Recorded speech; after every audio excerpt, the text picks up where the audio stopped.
Fighting games are 3. uh, We three. had to get it in, even though it's been explained before. But yeah, fighting games are 3. Yeah, so Tekken 7. This is one that I think is kind of interesting to talk about for me and for you as well. Like, I think over the years I've started to get closer and closer to understanding how 2D fighting games are, even at the high level. Yeah, 3D fighting games, I still feel like an absolute casual.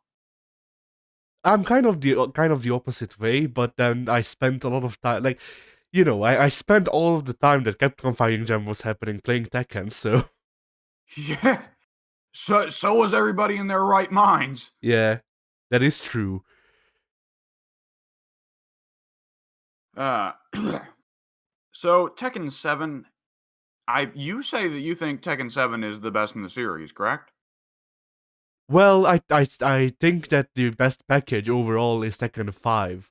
But gameplay wise, I could see Tekken, like, the new moves and shit are good, but there's still some parts of the gameplay that I dislike. Yeah. But yeah, I mean, out of the modern Tekkens, I'd say it's the best, yeah. All right. And my own personal sentiment is towards Tekken Tag 2. And I think both are fair contenders. It really just kind of depends on what you value, you know? Yeah.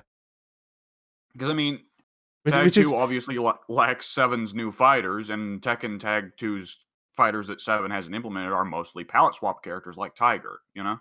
yeah.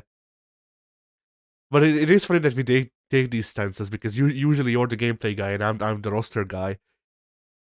Yeah. I mean, I guess part of the thing is just that I'm not impressed with most of Tekken 7's new roster. Well, yeah, I mean, that's a sentiment I share. It's really just Like, it's really just the new moves that I value, and also Akuma, obviously. Akuma's nice. Akuma's nice. I'll absolutely agree with that. I mean, yeah, Tag 2 just didn't have rage drives, which I really like. It feels more like, hey, it's fucking Tekken. It's martial artists throwing down, except for, Devil Jin and Jinpachi, but Yeah. Tekken 5, I think, will forever remain my favorite Tekken just because it came before Rage was implemented. I don't know why, but I have this, like, freaking, it's a very ham-fisted way of handling comeback mechanics. yeah. Like, I just have this on freaking describable rage for it. Like, I have no reason to hate Rage. I just hate it. I don't like it existing. Yeah, and it's kind of like I don't know. I can absolutely agree with the sentiment in the case of like Ultra Street Fighter 4 as well for Ultra moves being way too deliberately pushed of a forced comeback mechanic. But with Tekken, I don't know, it just seems less egregious to me because for one thing, you can't force rage to occur before it's given time, and rage just slightly boosts your damage. It doesn't give you a move that takes off like 50% of the opponent's health. Yeah. I mean, I think a part of it is just that people start glowing red and they have red streaks behind them. Honestly. Yeah, that's pretty I do agree that that's pretty dumb. Though, like, my time with Tekken Tag 2, you play against the AI in Ghost mode in Tag 2, and they just love to take those kinds of shitty effects. So you get used to it. Yeah. Huh. Also, I heard something interesting about the netcode. What's So that? I didn't confirm this, mostly because I ain't no freaking net developer. Holy shit. but but apparently, the reason why Tekken 7's netcode is bad on console is, well, there was the whole spaghetti code thing.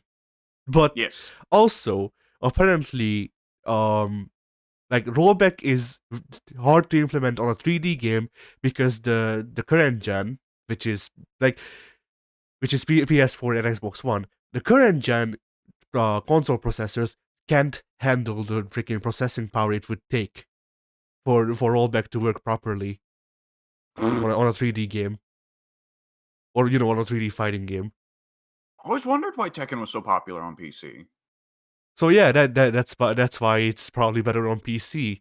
If they Yeah, if they didn't go for making the experience the same everywhere. I didn't know that, huh? Yeah, me neither, but it does put it in a different light. Especially like it to me that kind of justifies Harada being very mad at people don't not understanding what he wrote.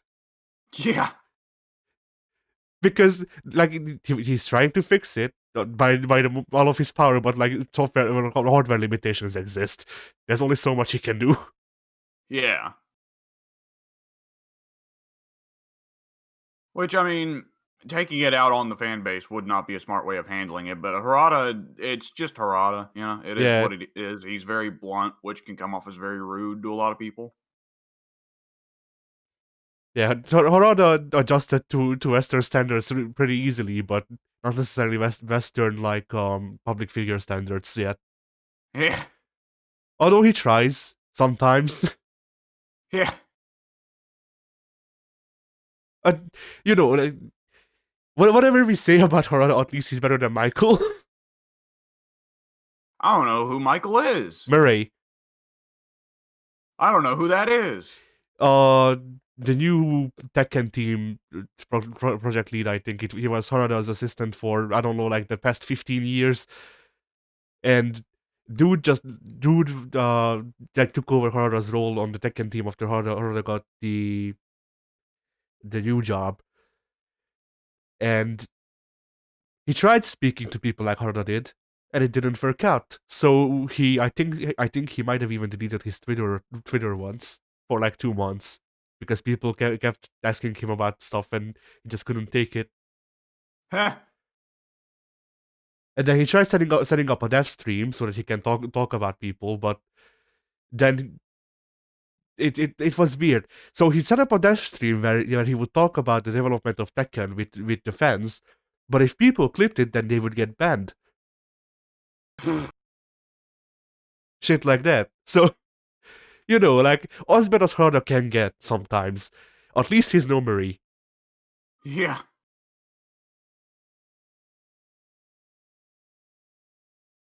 It's oh boy.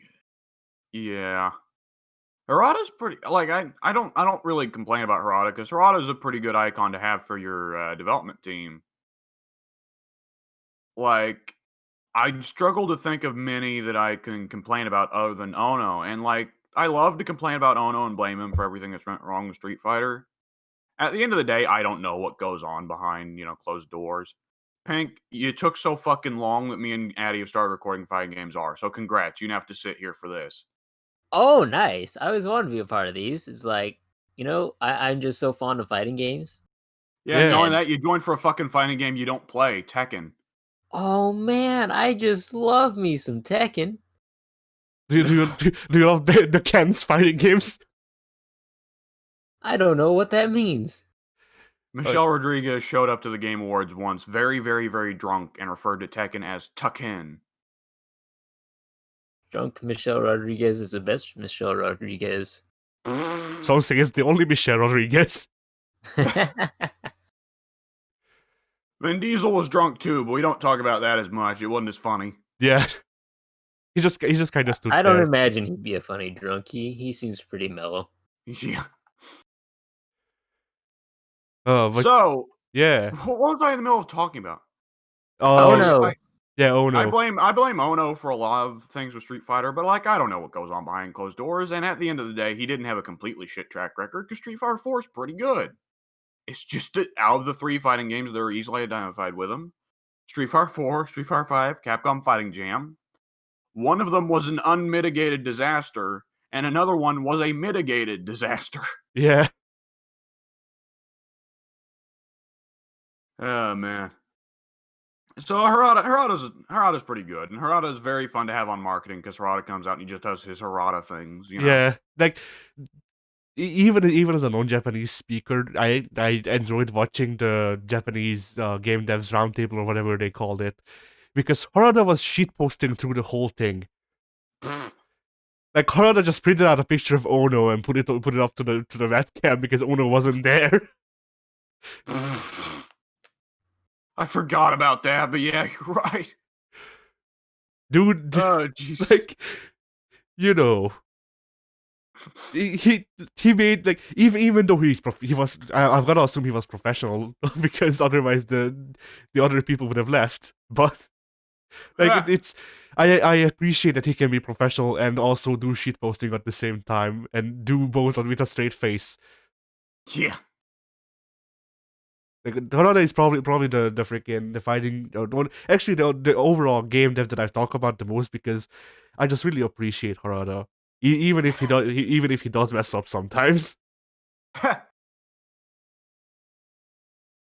Like you know it's as weird it is to sometimes go on Twitter and just see Harada asking people about tequila.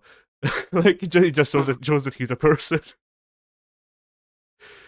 Uh, Asking about who? Tequila, the drink. Oh, tequila. Okay, I thought Yeah. he was. Okay. Oh man. Yeah, because like that actually has a story because he got really sick once and he went to Twitter to ask about sick remedies. Someone suggested tequila, and ever since then he's been hooked. Oh no, you've made Harada drunk. Yeah. All right. So yeah, Tekken 7, Tekken 7. which Pink can somewhat talk about, I think, because he's played at least twice now. Yeah, there was definitely a free weekend once or twice. Oh, well, then, Pink, shoot, what did you think of it? Well, I thought the title screen was pretty rad, but I don't recall if you can hit any button to continue on to the main menu. Might have been one of those where they say you can hit any button, but they don't allow the right triggers or bumpers or L3 and R3. And that's what really makes or breaks the game for me. I see. Yeah. And Addy, what did you think of the gameplay changes going forward from Tag 2 into 7? I think the screw mechanic is more fun than Bound, definitely. Yeah, I don't uh, understand Screw, but it is what it is. I mean it's I'm just just stupid there. I mean, it's just here's a list of moves that if you hit the combo for the first time, then they you can just pick the combo up from the ground. Ah, I see. So bound. Yeah, it's basically Bound but made easier. Yeah, which fair enough. Yeah, and it looks cooler than bound because bound is just ground bounce, which is kind of NetherRealm's thing by now. Yeah, Whereas Screw is like very clearly much more unique looking for Tekken. yeah, definitely. And then what other gameplay changes? I well, of course, I enjoy Rage Akuma. drives. Rage drives, I think that's something we disagree on, but I think rage drives could work. Like, I think if we have to continue down this way of adding meters into freaking Tekken, add in EX moves, which rage drives are basically are anyway. Like at that point, why not? Well, I say rage drives, but I don't. I don't think I actually complain about rage drives. What's the super moves? Rage arts. Rage arts. Okay, I don't mind rage drives. I look at those and I'm like, all right, well, that's a neat, cool technique for people who are skilled enough to take advantage of it. So that's a neat comeback mechanic. And so some of them are actually good references because if you remember, Steve's rage drive is oh, I forget the name of it. Dudley's super, one of Dudley's supers from Third Strike. Rolling Thunder? Yeah, Rolling Thunder. Oh, yeah, Rolling Thunder. That's kind of just a general Japanese view of boxing thing, is just to have Dempsey rolls constantly. Yeah. But continue. The rage arts, I absolutely cannot fucking stand. Yeah, they're a very cheap get out of jail free card. Yeah, they're like ultra combos from Street Fighter 4, but with even less difficulty of input. Yeah, the only like the only pro for it that I can think of off the top of my head is that they're always like a pretty fast armored move that you don't have to think a lot about how to input it. So that's a pro, but then just give everyone like a freaking armored move on that input and then just leave it at that. Yeah, just giving you like a fairly high damage armored move would be kind of interesting, just as an alternative to Rage Drive. Like, make it a get out of jail free card, but you're burning your rage, so you don't get to pop a Rage Drive for big combo, you know? Yeah. I mean, that's basically the idea for these as well. The big difference would be animation. Animation, and I think they do too much damage. They scale with your health, I think. Yeah, but I still think they do too much damage. Yeah, sometimes. Like, I think super moves are really out of place in Tekken is the other thing.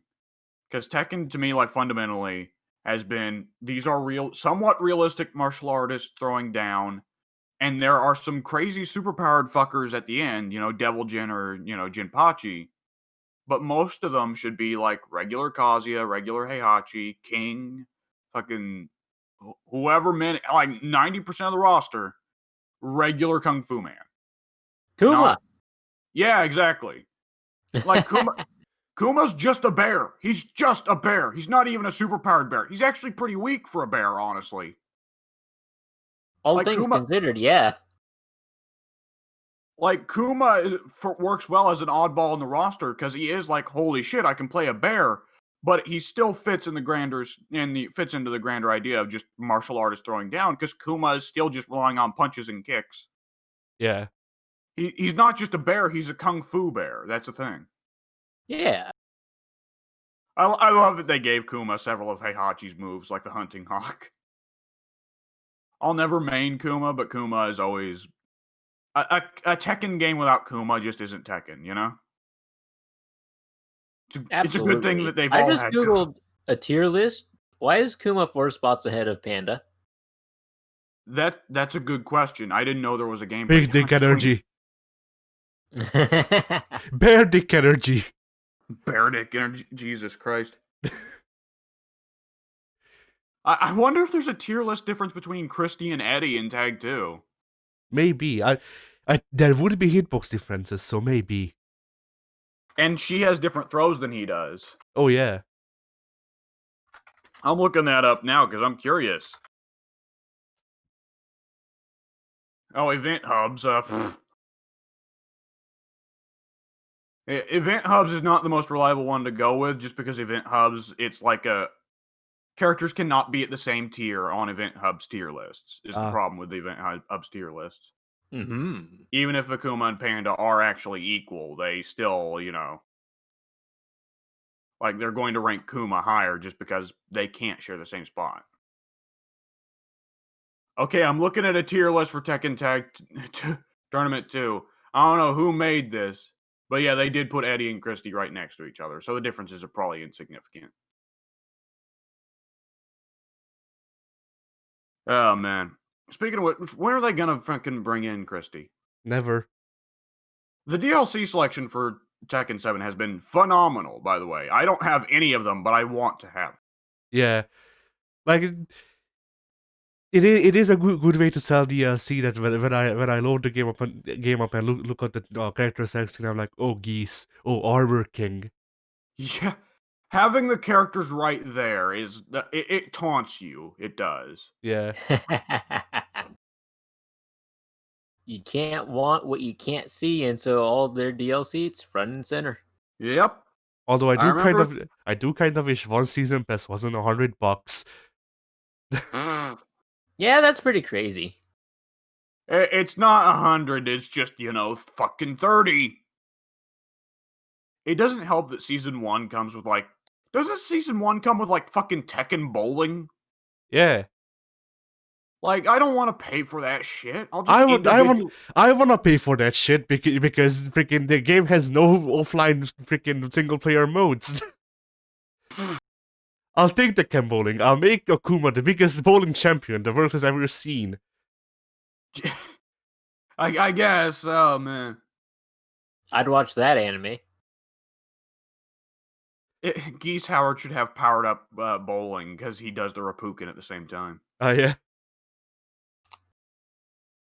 Like, I always look at it, I'm like, oh man, I wish I was playing Geese Howard right now. I guess I'll pay for Eliza too, just to try her a couple times, but I don't think I'm gonna play her very much. I mean, I feel like we would be like we would be sighing a lot more, but honestly, I think it would be really funny if her boobs shrinking and growing wasn't just a freaking visual thing and they actually were attacks. Because I mean, if you have it in, then might as well. What if that What? increases her hitbox, so it's actually a detriment?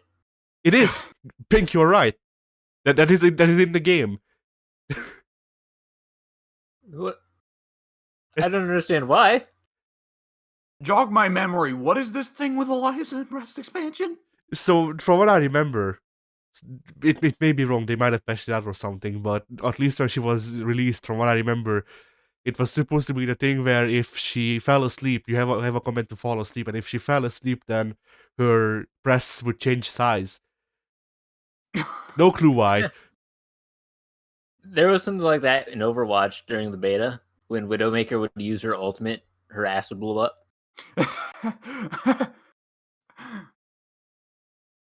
Oh, the age-old question: life or hometown?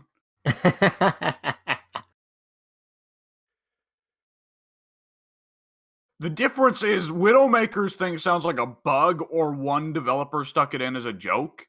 Eliza, that they haven't removed that, and that was almost certainly intentional. Yeah, considering there's a command to make her fall asleep and enlarge, yeah, that's definitely intentional. Enlarge. What if the? Oh Jesus Christ! We It's need to not stop even like a talking about Jigglypuff sleep where you get an instant knockout for doing it. It's just, all right, you've fallen asleep. Here's your reward. Expand. Isn't sleeping like a stance for Eliza or something? Yes. Fuck me. Let's stop talking about Eliza. What if you go to the command Man, this is list? just getting interesting. What if you go to the command list and it just says enlarge breeds?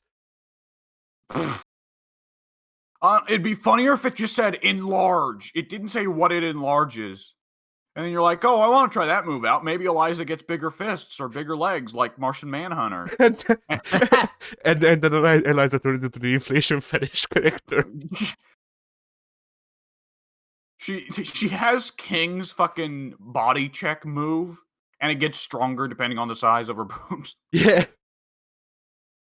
It's an instant kill if she gets the charge. If you have if Eliza's boobs are the biggest size, you can combo into a command grab. If they're at the biggest size, the opponent just disappears after getting hit. They got sucked into the darkness. Is boob vor a thing? Probably. It is now. Oh shit. Tekken 7. No, I think bringing the Tekken broom 7 board to your house. I think Tekken 7 has the weakest new roster additions of any Tekken game. No. Shaheen has a cool look, but well, hang on. If we exclude the tag tournaments, Well, if we're including the tag tournaments, it becomes a different question because tag tournament 2 has a pretty weak addition. I feel I like this cast better than the 6 cast. Really? Yeah. Because like the characters that I would have liked from 6, that I thought, or at least I thought for the longest time were from 6, actually were added in 5 Dark Resurrection. So they don't count. So I can keep Lily, Dragunov, and Armor King because they were in Dark Resurrection. And Armor King was added back in Tekken 1. Well, yeah, but he was added back in. I guess. And then I don't know. Like, yeah, I like the looks of Shaheen. But I mean, speaking personally, I'm not enamored with any of the guy's gameplay. Yeah, I don't particularly like any of the new characters' gameplay, but I got software unlucky Chloe. I don't even remember who Claudio. Claudio exists. Claudio? Yeah, he has the genocide cutter. I value that. Is that like Randy Orton or something else entirely? No, it's a kick. So not quite. Yeah, not quite. He's got a lot of Lucario's moves from Smash Brothers, though. Yeah. Oh. What other new characters are there? Gigas. Yeah, Gigas. Catalina. At least with time they made him a command grab character, Gigas. Yeah, it's one of those things that like With Tekken 6, I can't stand Leo and Elisa because they both are just out of place. Gigas is Tekken 7's Leo or not Leo, Lars or Elisa, excuse me. Yeah. Like, it really depends on whether or not you found any characters that you like enough to play in that edition, but for gameplay purposes at least. Because, I mean, you quite liked Claudio, at least at launch. None of the new characters really grabbed me, but for Tekken 6, I really liked Leo. So for Tekken 6, I look back on the new roster editions fondly because I like Leo that much. Yeah. And Miguel, which I understand that Miguel is not exactly your favorite character, but still. Yeah, the thing with the Tekken 6 new editions is that like the first three that come to my mind are Bob, Lars, and Elisa. Lars and Elisa I dislike. Bob I could live without. I would be sad if he went away now, but if he never existed, I could live without him. The vile thing to me is that Bob was the first fat fighting game character who wasn't a joke. Yeah. And he's got a really fun moveset. As for, oh boy, story of Tekken 7. Yeah, that one I still don't understand. Apparently, I heard that apparently the narrator wasn't supposed to be this lifeless, or at least the narrator didn't want to be this lifeless, but they gave him that direction. Which is curious. Yeah. Sir, we need you to do a bad job, please. I mean, sometimes that's just what happens with people's visions. Yeah. Yeah, the infamous narrator is pretty rough, but I'm always confounded by the story itself that Tekken 7 took. Yeah. The time thing, I didn't understand what you were talking about with the time thing because I honestly didn't remember them talking about time at all. And then I played through it more recently, and I mean they don't say that it happened in a couple like they don't say that it happened in a matter of 4 months. They say it happened in a couple of months. But what the hell does a couple of months mean? Couple in English means 2. Well, yeah, by default, but like people have different interpretations of what words mean sometimes. Like, I suppose, but if they want to go for a generic amount of months bigger than 1, they should have just said few. Yeah, that is true. But, yeah. No, you go ahead. But like, yeah, that's the thing. It's like, how do you want to interpret it? Because it happening in 2 months is literally impossible. And if you go with it being on undetermined amount of time, months, then well, how much is that undetermined time? How much is just a couple for the narrator? Because going by what actually happens in Tekken 4 through 7, it would take at least like 2 years for all of that to happen, at least. What do you mean the World War III can't happen in the space of a fucking month?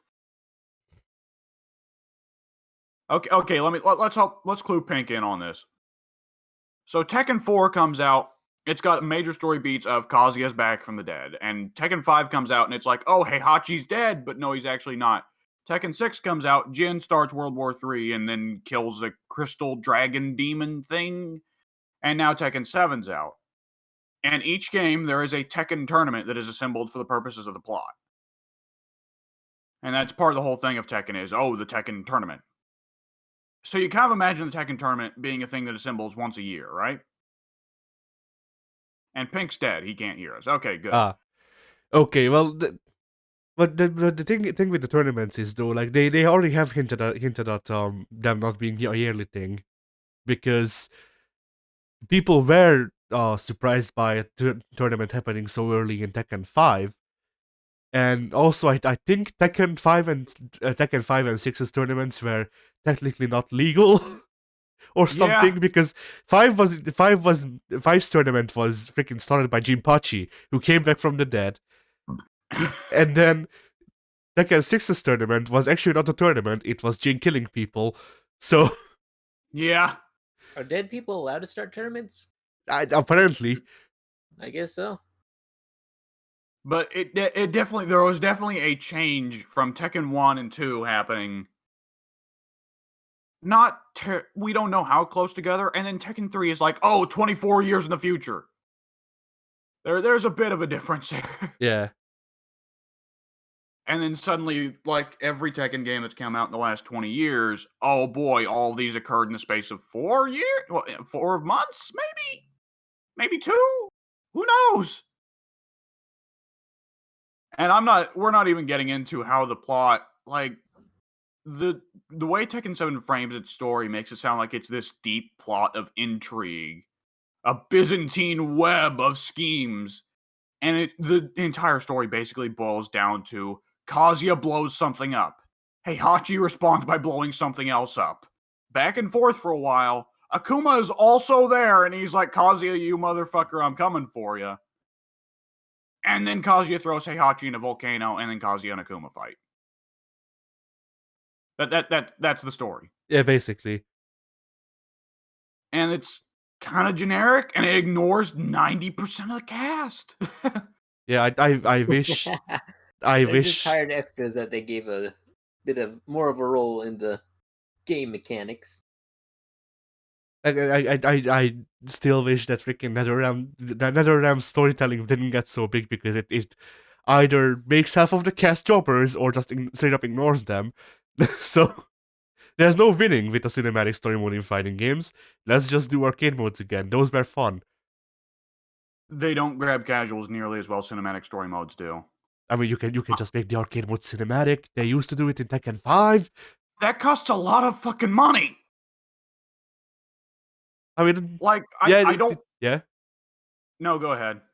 Like, it would cost a lot of money to have everything be animated normally, but since they still had the art cut-ins from the arcade mode beginnings and endings of your, and then they also had some animated cutscenes. They could have just done that with the freaking arcade mode stuff because that existed in Tekken 5 as well. Tekken 5, you had a drawn beginning with narration, then you had a rival fight with animation before and after, then you had the final fight with animation, and then you had a drawn ending, and that was fine. Drawing costs money. So does animation. I mean, yeah, but I don't think it would cost as much as this shit. They had Well, what they're they doing had here to is they're animate so doing much more. They do one big story mode. That way, everyone else can just get cheapo cheapo gag arcade ending. But they don't even And, get that. well, doesn't everyone just have the arcade ending that's just their character's little story mode thing? No, there's no arcade ending. It's just, hey, while Kazuya and Heihachi were blowing shit up, Rufus died. Not Rufus, Bob. That was a Okay. freaking Freudian slip. But yeah, like, Bob just got killed by Brian on a random street, and that's the story mode for both of them. So yeah, what I thought. Or like the things of like, what was the stupid one? There was one that was like Jack is late for his insurance payment or something like that. And I was like, what the actual fuck? I don't remember because I didn't read them last time I played through them. Oh man, it's. And I mean, like, you want to say, you're saying that, like, all the NetherRealm story mode type imitations are disasters, but Mortal Kombat 9 did it well. They've just, every one that has come after has failed at the job. Yeah, that's the thing I'm saying. MK9 was good, from what I remember. And then nothing has been able to copy it properly, so why bother? Like, Well, it's not the fucking fault of the story mode, and it's definitely not NetherRealm's fault that other people can't follow up. I mean, NetherRealm couldn't follow up either, though. No, they couldn't, but we shouldn't be saying, well, we shouldn't. I want to blame Bamco for fucking up story mode. I don't want to blame NetherRealm for creating the thing that Tekken fucked up imitating. I mean, it is the thing of, like, I'm blaming the source of the thing that people are trying to imitate for being bad. Because, like, I don't know. MK9, it worked because they could use most of the cast and they used them fine. Well, you know, Ermac was a jobber. Who got The only two characters who got shit on in Mortal Kombat 9 that hard were Baraka and Reptile. Everyone else got their moment. Yeah. And Baraka and Reptile have always been the least favorite children of Mortal Kombat. Yeah, so that worked out. But like whenever you try to apply that to a bigger roster or like more characters that should do stuff, it starts falling apart. It's And like I feel like first fighting games should actually try to do anything narratively good and then move on to doing something narratively freaking film like. Because the two I won't happen at the same time. well, I think people have a harder time following a cohesive narrative if it's done through arcade endings and you need to beat arcade with everyone. Yeah, that's true. Like, I mean, I like going through arcade and getting everyone's endings as much as the next guy. But your average casual gamer just doesn't have the time for that, and your average hardcore gamer gets bored of fighting the CPU really quickly. Like the story mode, while it represents a death of something that you and I both hold very dear about fighting games, is something that allows hardcore gamers to get exposed to the game story in a quick, like 5 or 6 hour sitting, and it allows casuals to feel like they got their money's worth out of the game. But I don't know because like once again it comes to the thing of like, oh well, my character is getting shit on or doesn't exist. It does, but that's like just the poor execution of a lot of this. And like, I absolutely get what you're saying. I absolutely agree with what you're saying because like in Mortal Kombat X, Kotal Khan was one of my favorite characters. NetherRealm fucking hates Kotal Khan and shits on him in every game without failure. But like, this is the fault of NetherRealm's writers or just someone at NetherRealm who's got a fucking vendetta against Kotal, but not a fault of the story mode itself. I mean, fucking Kotal gets playable segments in both Mortal Kombat X and Mortal Kombat 11, but he spends the time you spend playing him jobbing out. Because for whatever fucking reason, either the writers or someone at NetherRealm fucking hates him. Yeah, and actually one thing that I have to compliment about NetherRealm is even though they do that shit and they can't follow up on their own freaking design of story mode, they still have arcade endings. They do. They absolutely do, yeah. NetherRealm's working on a higher budget than anyone else at the board, though, because NetherRealm, well, anyone short of Nintendo, because NetherRealm games just make a lot of money off of casuals. Casuals True. like to pick up the latest Mortal Kombat. They'll put in like 10 man. They'll put in arcade mode with a couple characters. They'll play story mode. They might go online for like 3 matches, get blown up, and say this game's fucking stupid. It's a button masher. Fuck it. And that's the cycle. Yeah. Uh, Street Fighter, like Tekken's doing well. Tekken's doing the best it's ever done, honestly. But Tekken has also realized that where their priorities lie, which is more DLC characters. I'm gonna say something that will sound very bad, I think. Honestly, I think Guilty Gear did the best cinematic story mode in its handling of characters. In that even characters that don't appear in the game appear in the story mode. Yeah, Guilty Gear story modes, like everyone gets their moment. Arxis has always handled story modes very well, and that everyone gets their bit. Yeah. Even fucking lame ass jobbers. So like, if we So had, no one in Guilty Gear feels like a jobber as a result. yeah. So like, Except RoboKey, but we love RoboKey because he's a jobber. I mean, RoboKey gets a big moment. Oh, all right. Yeah, in Exerd, I guess it's not freaking spoilers anymore because they're releasing the chapters on YouTube. So there's this part where Batman is trying to kill Venom, and RoboKey blows his body up to save Venom. That's why they work together in the freaking pastry shop in France Yeah. to get money together for RoboKey's next body. So even the jobbers get their moments in freaking Guilty Gear, and like, I think that's the reason that this makes me mad. The story modes in freaking Tekken and Mortal Kombat and anything else that tried to copy NetherRealm's thing, because NetherRealm's thing, like, it worked on the small scale that they had, but doesn't work on a bigger scale, or at least people don't seem to be able to make it work, at least. I But honestly kind of wonder if yeah, this is kind of a little bit off top. I guess it's on topic. I wonder if there are some characters with Tekken or Street Fighter who could be brought back into focus by the story mode, like actually being expansive enough to include them. Because I've always thought with Tekken with Paul Phoenix, I like the idea of Paul Phoenix being the strongest guy in Tekken, but he's just stupid as fuck. But Paul Phoenix has just been wandering off and whacking his dick with martial law for fucking 5 games now. So if Tekken 8 had a story that actually gave everyone their time, then that could bring Paul Phoenix back into focus and make him less of, martial law's sidekick, you know? Yeah. And the kind of same thing with Street Fighter would be make it where Blanca and Sakura aren't just Dan's sidekicks anymore, you know? I don't think they are. Even Yeah, now. you're right. I mean, it helps that Street Fighter 5, they didn't think they were going to have Dan at first. Like, Dan was clearly a panic button of, oh shit, Street Fighter 6 needs to be restructured. Hey, we're adding Dan! Yeah. Like, if Dan were in Street Fighter 5 from the beginning, I think Blanca and Sakura would both still be his sidekicks, you know? Probably, yeah. But thank God he wasn't. I like Dan, but let's keep him out of everyone else's story except maybe Sagat's. Oh, I don't know. I like my joke. Yeah. No, go ahead. I was just going to go off topic on a big tangent. Whenever we talk about Dan and arcade endings, I just reminded of Sakura's Gem Fighter ending. Bloody hell. Anyway. Hey, Pink, you remember that post Addy made a long time ago of the girl from Street Fighter saying very offensive things to the dude from the joke character from Street Fighter?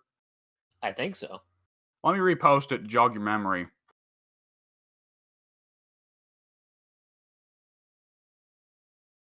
So I thought when Addy first posted that, I thought that was a joke. I thought that was a joke edit someone made. That's the actual arcade ending Dan has in that game. Incredible. And that girl is otherwise supposed to be the very wholesome, happy-go-lucky Japanese schoolgirl character. Mm-hmm. Oh, boy. Okay. Tekken's story is, yeah. It I mean, I'm exists. fine. Yeah. I was fine with Tekken Tag 2 being like, okay, everyone's arcade ending is a joke ending because Tekken Tag 2 is a non-canon funsies game, right? Yeah. But when Tekken 7 also gives everyone a joke ending, I'm like, what the fuck? Why? No one gets to progress?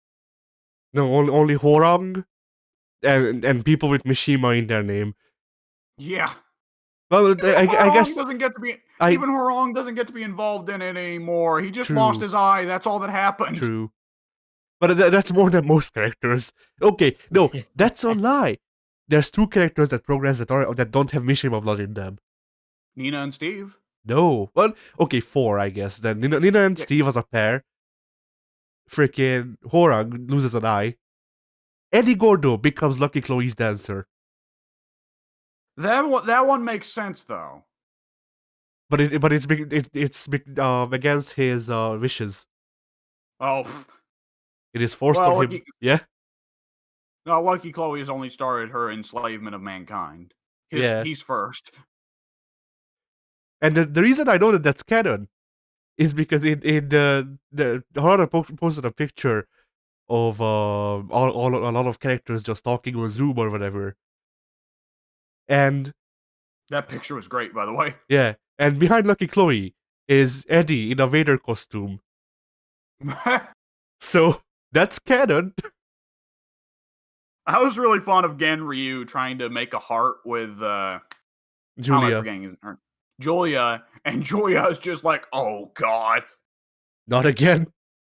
Yeah. Or Fakum Rom fucking somehow having a Zoom call from prison. Oh, yeah. I haven't played Fakum Rom, but boy, Fakum Rom just seems like Tekken Sagat, but edgier. Basically. Yeah. Oh man, there's definitely something else I loved about that. That Tekken Zoom call is what I'm going to Google, and let's see what that brings up. Sounds like a lot of results. Here we go. Of course. It's from Lily's perspective, of course. I love the idea of a Zoom call with fucking Dragonov. Yeah, I'm sure he's great for conversation. He never shuts up. Yeah. And Lily, okay, I hate... I hate Elisa, but it is pretty endearing that she doesn't understand how it works and is just like got her face jammed into the camera. Let me go ahead and copy the image and put it in Discord.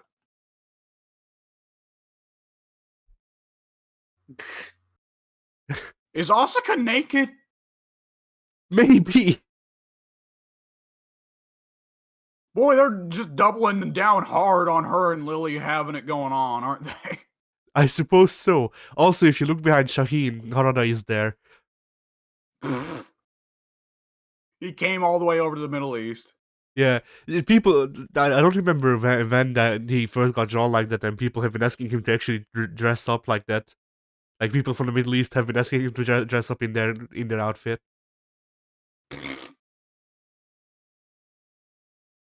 Why does Yoshimitsu have sake? He doesn't have a mouth. That's what he wants you to think. Is he got like that freaky? He's got to switch that freaky shark costume and just stick it in the massive shark mouth. Yeah. Just swallow the entire bottle of sake. Throw the entire thing down there. Yeah. Is it just me or is Yoshimitsu's shark costume very close to the Katy Perry left shark? It is, I'd say. Then again, I never Yeah. paid too much attention. That was probably his cosplay idea. When are they going to introduce a meme costume pack for Tekken? I demand it. Oh boy. that would be. I mean, hey, we already have a meme costume pack for Street Fighter 5, so I suppose it's in the works. Yeah. Some of them would be a little obvious. I feel like Miguel would have to get that cook guy who threw the pinch of salt or whatever, right? Right. I know what you're talking about, but I don't know who that is. Well, All I right. know what image you're talking about. I don't know who that is. Yeah. I know who you're talking about. I just don't know who that person is. Yeah. Yeah. Whatever. All right. Addy. Yeah. If there was one character you could remove from the Tekken 7 roster, who would it be? Jose Rizal. I agree. I was going to say Gigas, but when you mentioned Josie Rizal, I immediately changed my mind. She's the actual worst. Yeah, like in a game where you're freaking going up against Gigas and Lucky Chloe, Josie Rizal manages to be the worst. Yep.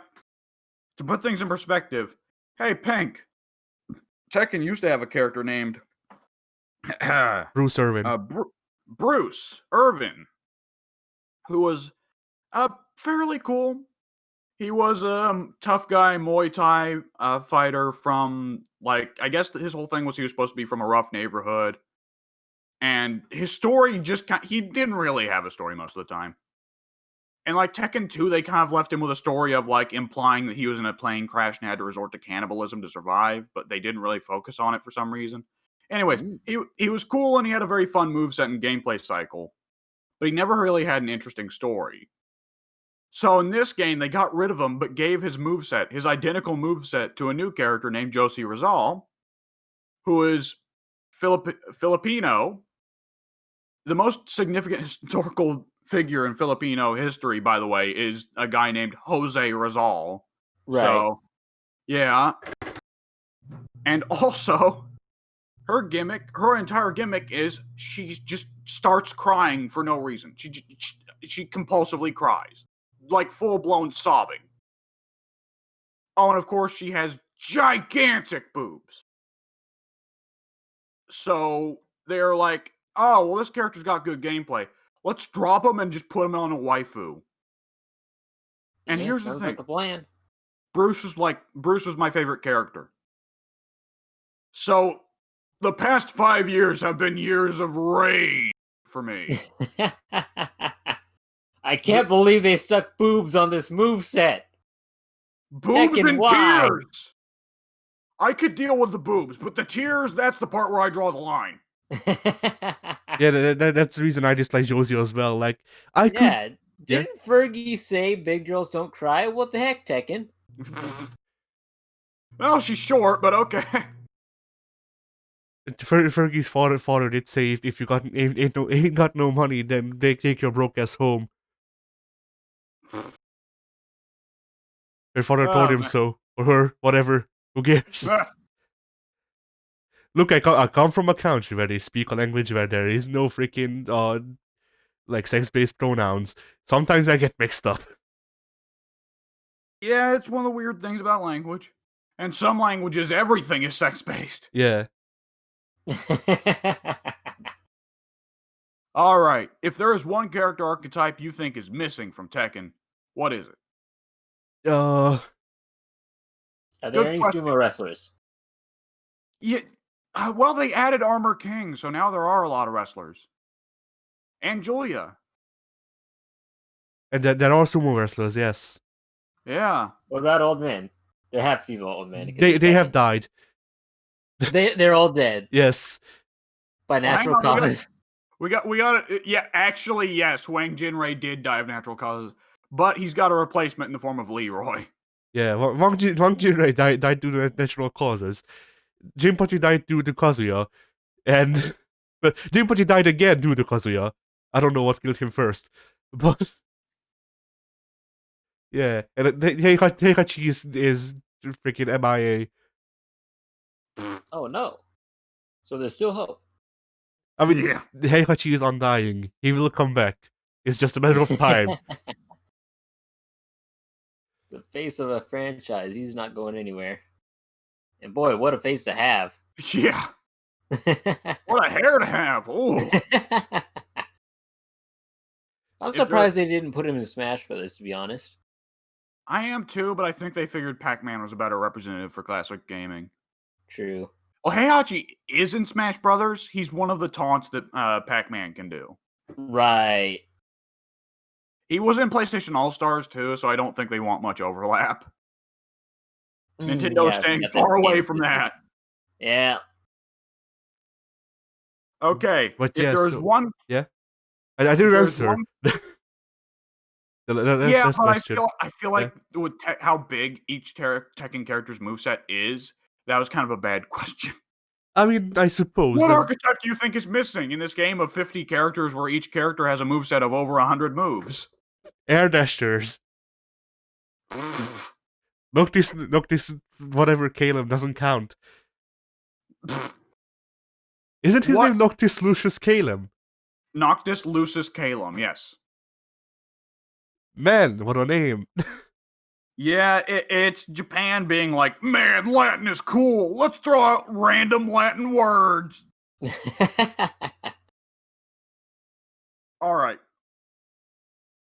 Which character from a past Tekken game that is not present here would you most like to see? That's a good question, because if they can rework Christie so she's her own character, then I wouldn't mind seeing her again.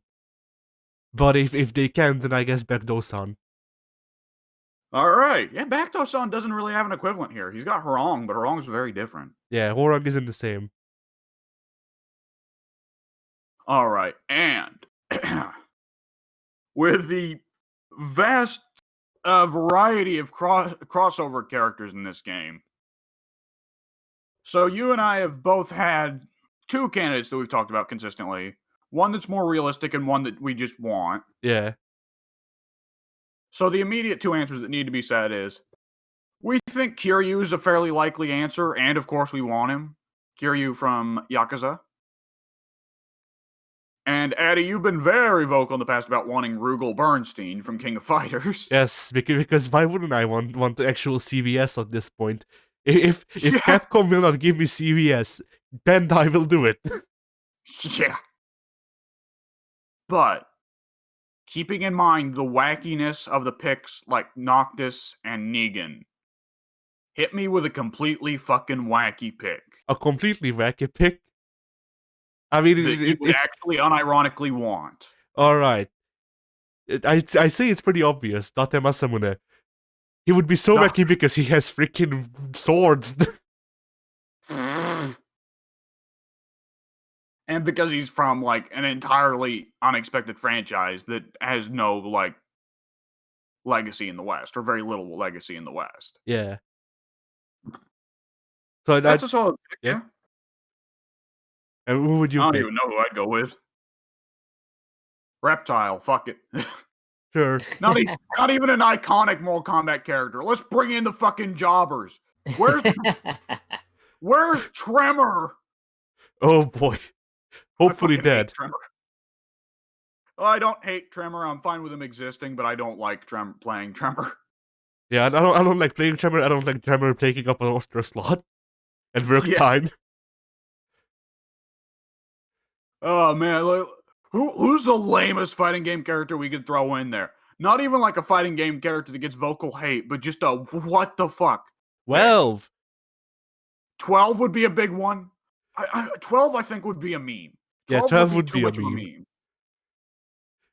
Boy, like, Like, imagine if the PS4 can't handle like the freaking rollbacks processing power. How much like the PS4 would blow up if it would try to freaking turn 12 into people. Yeah. I feel like adding 12 would be the same as adding roll, you know? It's a meme because the guy's just so shit. Yeah. Just like imagine adding a random fucking guy, like, you know how King of Fighters cycles through a constant changing roster? Like, here's Jun Hun. What? I here's sexy Choi Bunge, Yeah. actual KOF character. Oh, was that an SNK Gals thing? Well, I don't think the actual name is sexy, but it's like it's Veki or something like that, Choi, and it's Choi, but he has normal proportions, normal person proportions or whatever. Oh, He weird. isn't small anymore, and that's the gimmick of the character.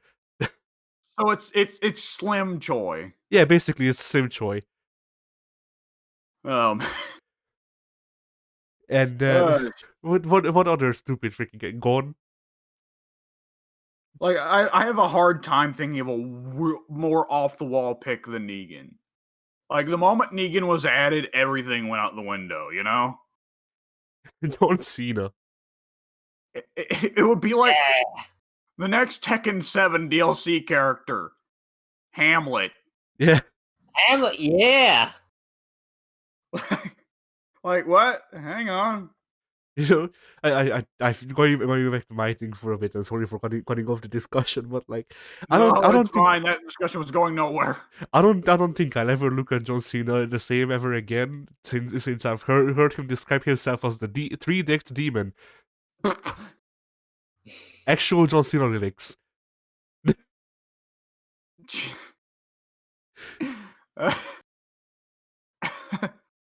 All right then. Anyways, carry on. Where do we go from there?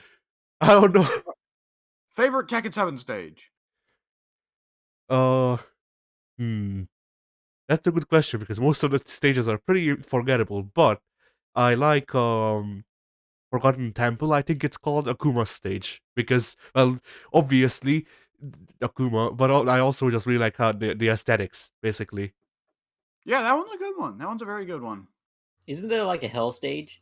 Yeah, There's a volcano, and it's Yeah, pretty. I think the volcano is the one I was thinking about. So I'd have to say that one because it's hilarious to get bear hugged to death by a bear in In a hell. volcano. Yeah. It's always funny when they're throwing down a volcano, and you're like, is there not a better place to do this, guys? No, we need it to be cinematic.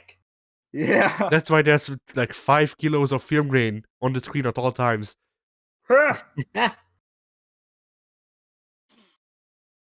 I can't think of a Tekken 7 map that I'd consider my favorite. Like, What do you not I like guess- generic Street 1 and 2?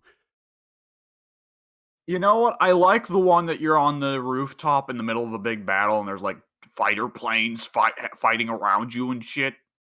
I like that one. Ah, yeah, the cityscape. Do the fighter planes shoot at you? No. Oh, I think that I got like a sequel level where everything is burning and it's all ruins. remember the Star Fox stage in Melee? No. Oh, You don't mean the Corneria, do you? Is it Corneria? Yeah, it's Corneria. Well, the Corneria stuck around for every game after Melee. Yeah, that's true. Well, Corneria and Venom, I want to say it was called. They both had airplanes. Well, not airplanes, Star Fox planes that would shoot at you. So that was pretty radical. The ones in Corneria don't shoot at you; they just fly by and you can stand on them. Oh no, there's there at least in the previous Smash Brothers that I recall, definitely Melee. There was at least one that would come down the middle. Well, not middle, but like in the background of the stage, middle of the screen, it would fly basically towards the player or towards the. How do I explain this without sounding dumb? It would fly towards this camera and shoot like 2 star bolts at the whatever that big plane that you're standing on is called. Yeah. I mean, they must have gotten rid of it in Brawl, because I definitely remember playing on the Corneria a lot in Brawl, and that was not a thing. All right. Yeah, it was definitely a thing in Melee. Yeah. All right. If there is something that you want Tekken 8 to focus on, what would it be? Just anything. Offline They need modes. to take all our Eliza ideas from this episode and incorporate them. Yes. Bring back Eliza as an entirely boob-based offense character.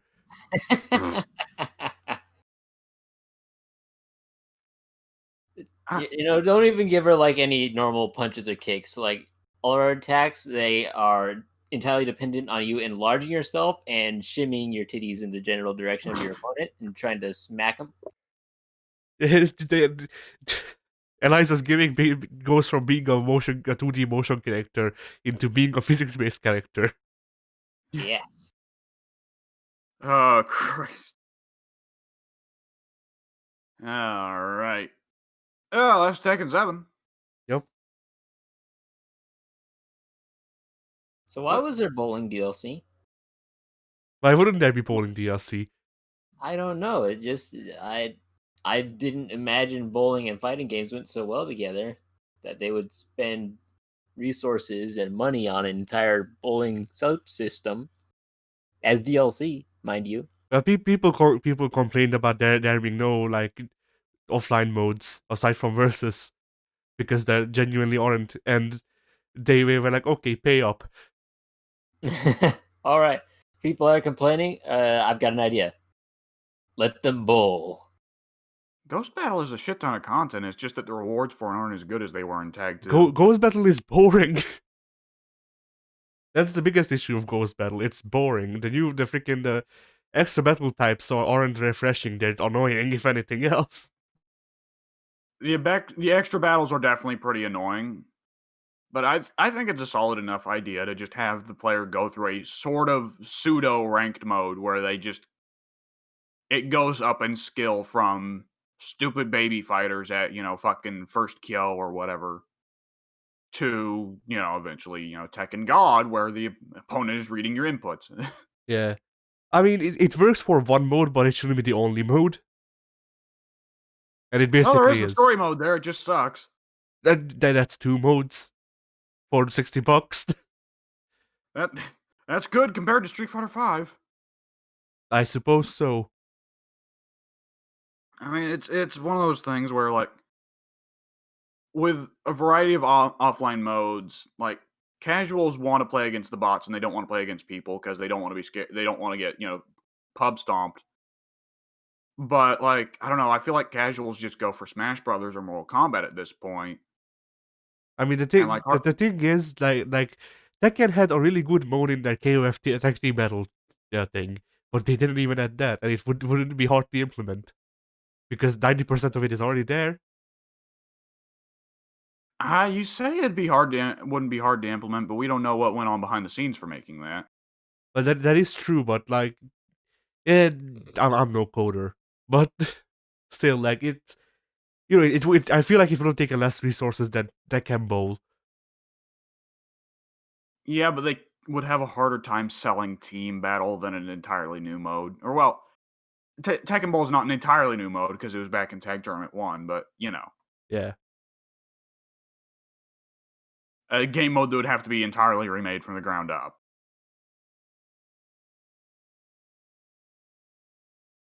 Like, I mean, we can ask for more single player content, but like Tekken Bowl is not the way to go about it because we don't want to go back to the Mortal Kombat Deception, Mortal Kombat Armageddon era of the majority of the single player content is not actually fighting games.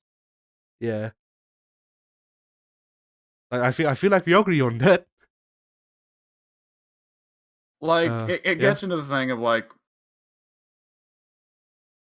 what do you want to do to like introduce content while still keeping it at its core a fighting game, right? yeah, Because like Mortal Kombat X, Mortal Kombat 11, and Justice 2 have shit tons of single player content through the towers, but the towers introduce so many gimmicks that it doesn't feel like the game itself anymore. It feels like, oh fuck, let's give the AI the right gear and make sure that they've got the right modifiers to make it through this fucking bullshit RNG palace. yeah. I don't know And what I don't know what a good way to go about this would be because, like, on one hand, you get what people are trying to do now with introducing RPG mechanics. I'm gonna start speaking like I'm being really pedantic, but really I just can't freaking enunciate properly. But I am sick of RPG mechanics being inserted to every game. yes, yes, I am sick of the RPG genre as a whole. I think I need a breather for like 5 years. It goes in and out. The RPGs are having a really good time right now, much the same way that realistic first person shooters had a really good time 10 years ago. Yeah, but Like, anyway, so they can do that, but I wouldn't say that that's the good way to go about it because, well, yeah, or RPG burnout, and and it gets also into changing the game. yeah, I guess the thing of like you want to fundamentally be built around a core of the fighting game itself. Whereas a Yeah, lot of single player modes for fighting games are trying to distract you from the fighting game. And it's one of those things of like learning fighting games is hard, and everybody knows this, especially the fighting game developers. Fighting game developers have been trying to figure out a way around this issue for fucking 20 years now. And for a lot of them, they just see RPGs as the natural solution of making a way for casuals to feel like they're improving at the game without having to actually learn the fighting game itself because learning fighting games are hard. yeah, People want that feeling of improvement, and they don't get that if they're trying something that they don't want to apply the kind of mindset necessary for a fighting game. yeah, and then Like yeah, go ahead. the ultimate objective of every single video game is to not just get the hardcore fans of your given genre, but to get people who don't play your genre of game. You want to get everyone.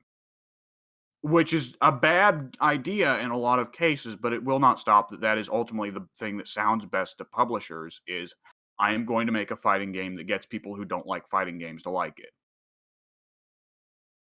Yeah, Like Tekken. very few publishers have ever been sold on the idea of I'm going to make the fighting gamest fighting game there ever was for fighting game fans. And they're like, well, what about the people who don't fucking like fighting games? We actually didn't talk about it on the main podcast, but then again we were just discussing shit and didn't cut the recording, so whatever. Oh, I figured you didn't cut the recording, so I was just kept on rocking. Yeah, but so like we didn't bring it up before, but Tekken has the best casual retention in my opinion because you can mash your skull, you can bash your face in with the controller, and the characters in Tekken will do moves, cool ass moves, I and think there's also the thing of like Tekken is fundamentally about spacing, which is something anyone can pick up the game and immediately get that spacing is important. Versus something like canceling and fucking plinking and so on, so many things in 2D fighters that aren't really relevant in 3D fighters, you know? yeah. But so my main point is that like I feel like a lot of fighting games, or well, also it always comes back to my freaking main argument against fighting games being made currently is like they're making the inputs easier, but not giving a shit about content. And the thing with the making inputs easier is that it isn't inherently bad either, but I feel like it is inherently bad when the simplified inputs are your basic inputs or whatever your default inputs. Like I feel like something like a stylish mode in Guilty Gear works best in this case because you can have people who are uh what's the word I'm looking for? Bloody hell. The the people who are scared of actually like having to learn a fighting game or whatever, people who don't want to spend the time for it. They can play on stylish, and there's no shame in playing stylish.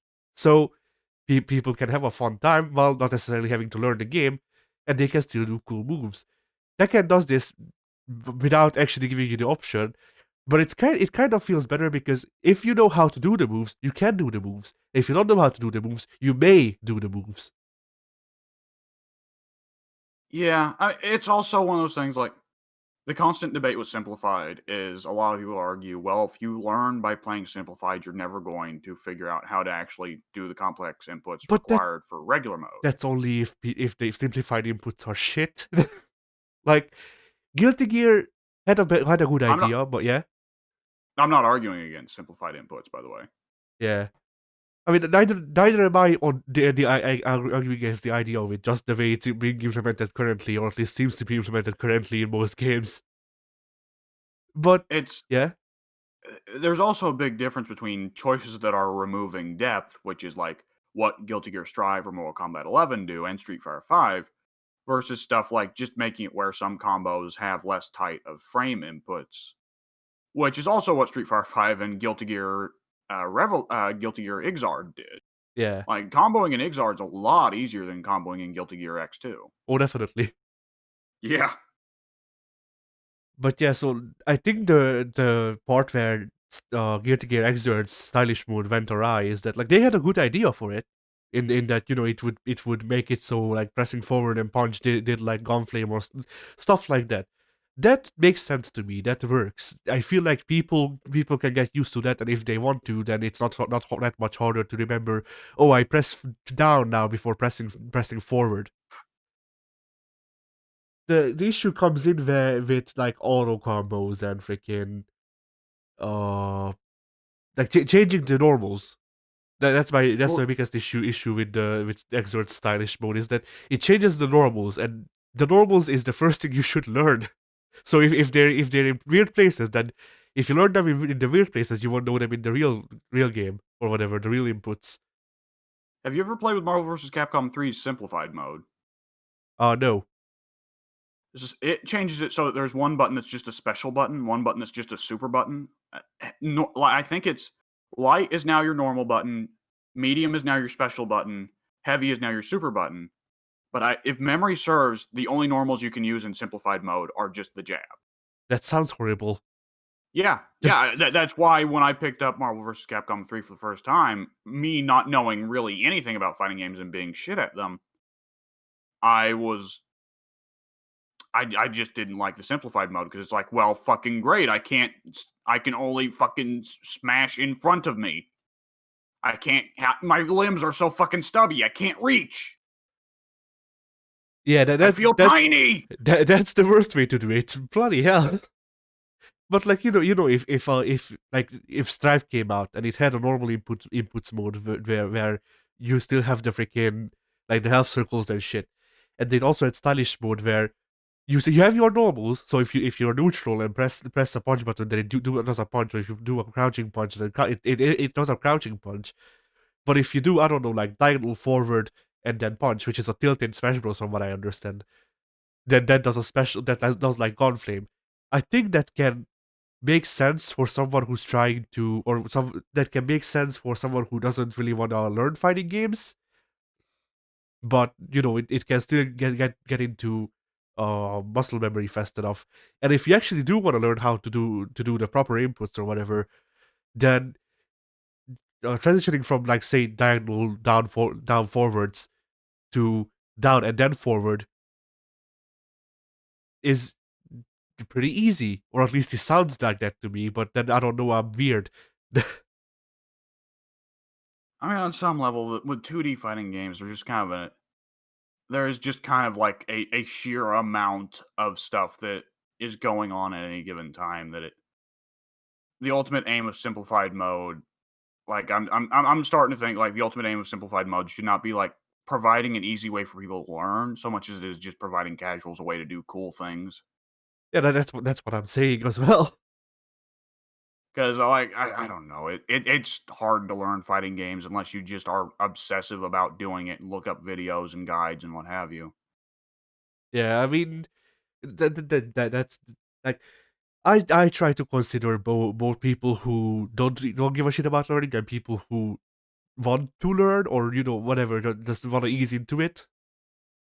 In how I try to imagine a well functioning stylish mode working, Yeah. and I feel like that's the easiest because like people often accidentally press down forwards anyway, so just putting that on gunplay would work. But when it gets to stuff like, mash the shit out of jab for an auto combo that looks cool, like, it looks cool, sure, but there's, like, it's not yours. And sometimes it's even nerfed so it doesn't do as much damage. So what's the why? Like, Well, this is one of those things where it can get into the tremendous variance of, like, how like, what do you love in fighting games? And for you, like, a big part of fighting games is learning how to do combos and doing your own combos and having personalized combos. So, auto combos, in your perspective, is like just taking all the fun out and teaching people bad habits, you know? yeah, But, like, there are a lot of people who just don't want anything to do with combos, and they recognize the importance of combos, especially in games like Marvel vs. Capcom, but they don't want anything to do with them because they see it as kind of a pointless thing. And, like, this goes into the territory of, like, this is fundamentally what you love about fighting games is, in a lot of games, making up combos as you go, and is inevitably part of the disagreement between people who play fighting games as to what's important, which is how you end up with fighting games with very fundamentally different bases. yeah, Because, Guilty Gear or Uni is all about combo creativity, as opposed to Street Fighter, which is very much about neutral, or Mortal Kombat, which is all about mix ups.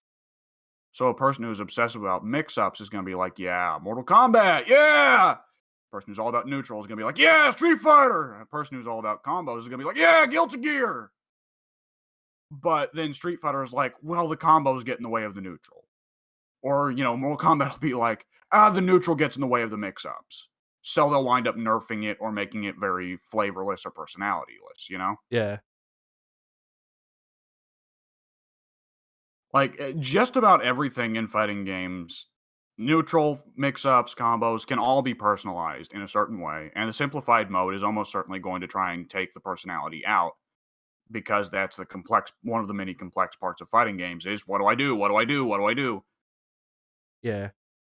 And so I think anyone looking at simplified mode can be like, well, I don't like this because people aren't going to learn how to do the game properly and learn how to play the game their own way. They're just going to learn how to fucking press button, do gunflame, you know?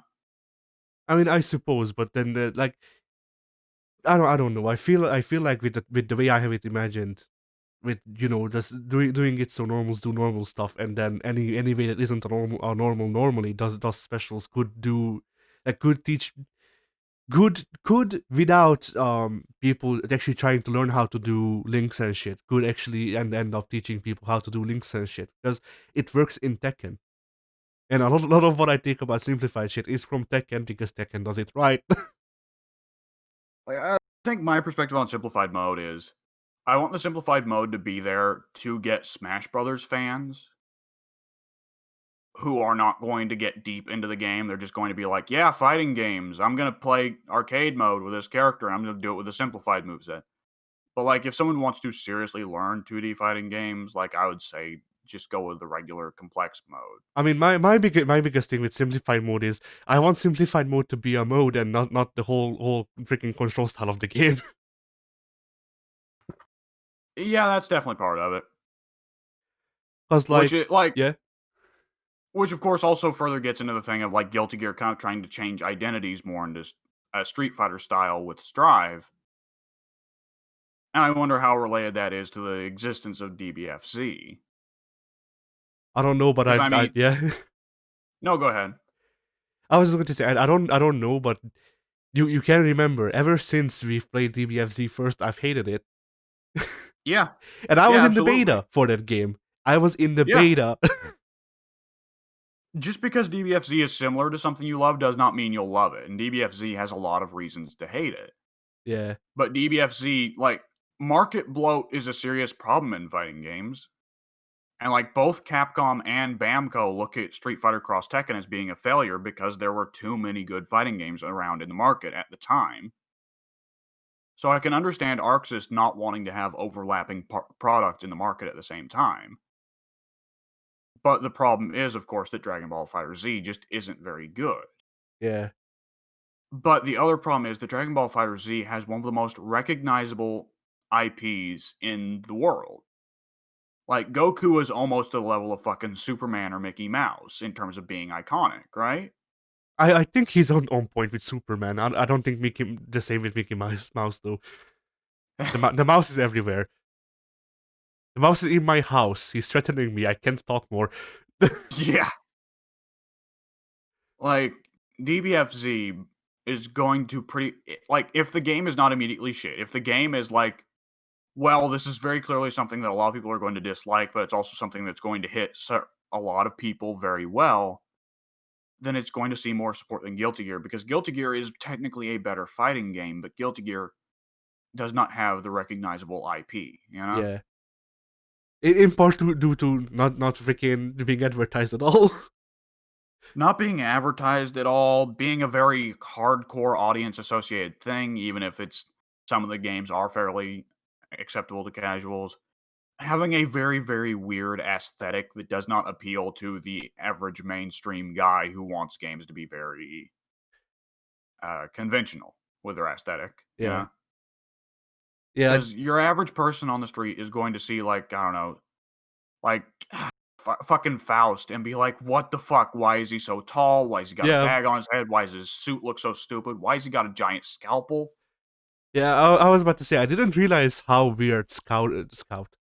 Yeah, I didn't realize how weird the Scout from TF2 was. Bloody hell. Yeah.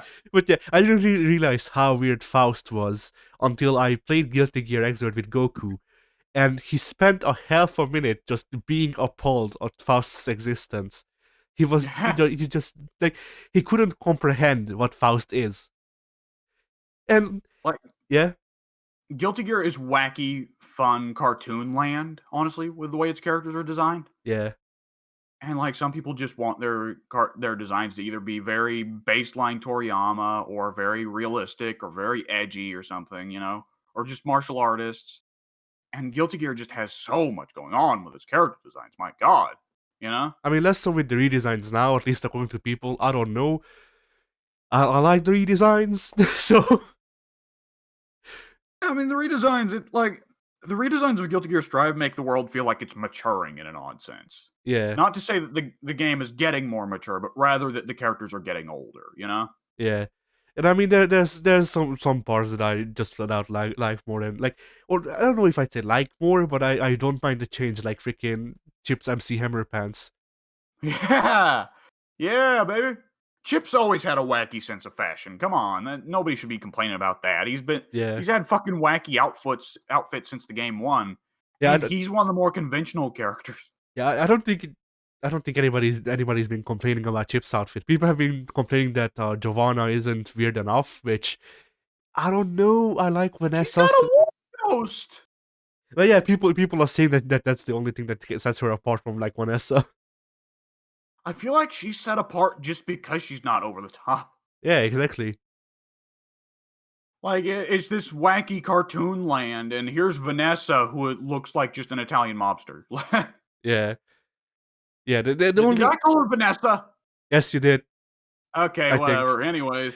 But yeah, the one new design thing from Guilty Gear Strive that I dislike, well, collector wise, is I don't like Nagoriyuki's sword's freaking like sheet clamp, and that's literally it. And that's such a small thing to be pissed about. And I'm not pissed about it, but I don't like it. It reminds me of Jetstream Sam from Metal Gear Rising. and I like Jetstream Sam, so I'm cool with it. I mean, like, it's one of those. Nagoriyuki is like, I'm just gonna be singing that character's praises to fucking high heaven because it's already decided that that character is my main the moment they revealed his gameplay, and he's Slayer but different, you know. Yeah, honestly, I'll probably play a lot of the new characters, or rather, I will play Giovanna and Nagoriyuki out of the new cast because I mean, if my main ain't in, I have to find someone, Yeah. and I ain't playing Zato because bloody Well, hell, yeah, they're probably gonna reveal the first pack of DLC pretty quickly. I hope, And I feel like either Johnny or Biken is guaranteed for that because, like, they are just super popular. yeah. I mean, Along with probably fucking Anji Mito for some reason. Anji's on the base roster. He is? Yes. I thought there was confusion about this.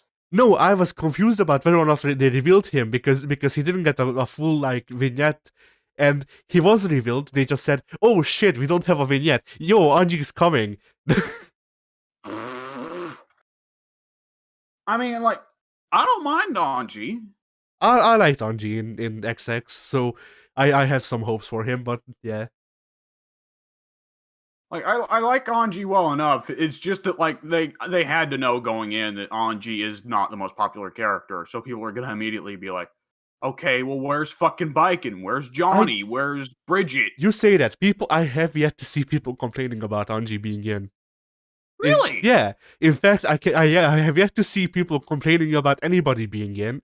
People are complaining about the roster size or their mains not being in, but they're not saying who they should replace with. So I mean, I mentioned this before, but like Street Fighter V suffered for its small roster at launch, but at the same time, every Guilty Gear game has had a small roster at launch.